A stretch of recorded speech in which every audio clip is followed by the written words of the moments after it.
आसाम के chief minister Hemant Biswa Sharma ने एक कमेंट किया था मदरसास के बारे में और कहा कि मैथ्स और साइंस ही पढ़ाना चाहिए, रिलीजियस जो स्टडीज़ है वो घर पे होनी चाहिए। आप क्या कहना चाहिए? आसाम में 7 लाख लोग सैलाब से मुतासर हुए हैं, 18 लोगों की मौत हुई है, मगर ये मुख्यमंत्री को आसाम की जनता की तकलीफ की फ़िक्र नहीं है, उसको मदरसे की फ़िक्र है। ये मुख्यमंत्री को जानना चाहिए, जो हिस्ट्री का वीक स्टूडेंट है, कि जब संघी लोग अंग्रेज़ों से मिले हुए थे और जेल में बैठकर अंग्रेज़ों से माफ़ी की भीख मांग रहे थे, यही मदरसे के ज़िम्मेदारों ने अंग्रेज़ों के ख़िलाफ़ जिहाद का फतवा दिया। यही मदरसे से पढ़ने वाले लोगों ने अंग्रेज़ों के ख़िलाफ़ अपनी जानें दे दी और ये इनका एक इन्फीरियरिटी कॉम्प्लेक्स है। वो इस तरह से इन्फीरियरिटी कॉम्प्लेक्स को छुपाने के लिए इस तरह की बकवास करते रहते हैं। क्या राजा राम मोहन राय मदरसे में पढ़े थे या शाखा में पढ़े थे? और शाखाओं में और मदरसों में फ़र्क ये है कि मदरसों में इंसानियत का सबक सिखाया जाता, इंसानियत से हमदर्दी और मोहब्बत का पैगाम दिया जाता। तो इनको ये चीज़ें समझ में नहीं आती और इनको ये बात समझने की ज़रूरत है कि मदरसों में साइंस, मैथ्स सब पढ़ाया जाता और मदरसों के ज़रिए से ही भारत को और ख़ूबसूरत बनाया गया। तो इनको इन सब चीज़ों से मालूमात नहीं है। और आखिरी बात यह है कि नरेंद्र मोदी की सरकार क्या मदरसा मॉडर्नाइजेशन की स्कीम नहीं चला रही है?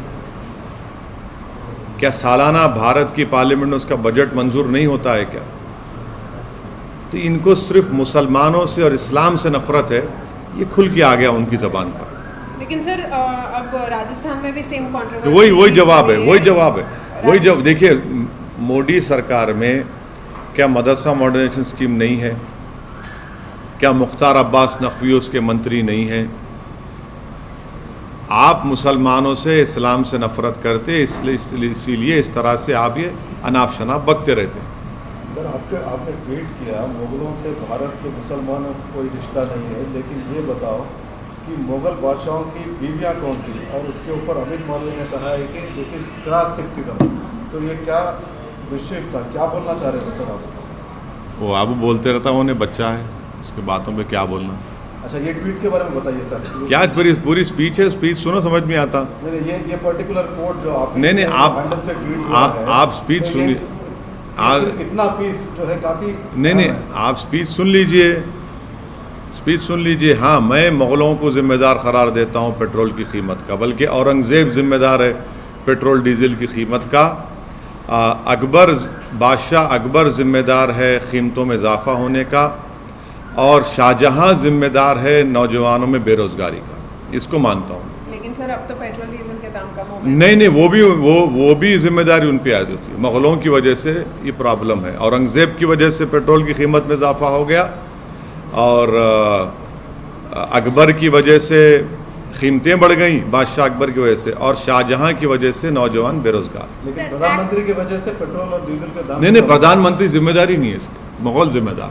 Sir, activists like Brinda Adige have said that this is crass sexism and your comment humiliates women. Would you like to respond to that? I don't want to respond. She can listen in a proper way, listen to my complete speech, and then she will find out what I had to say. Okay.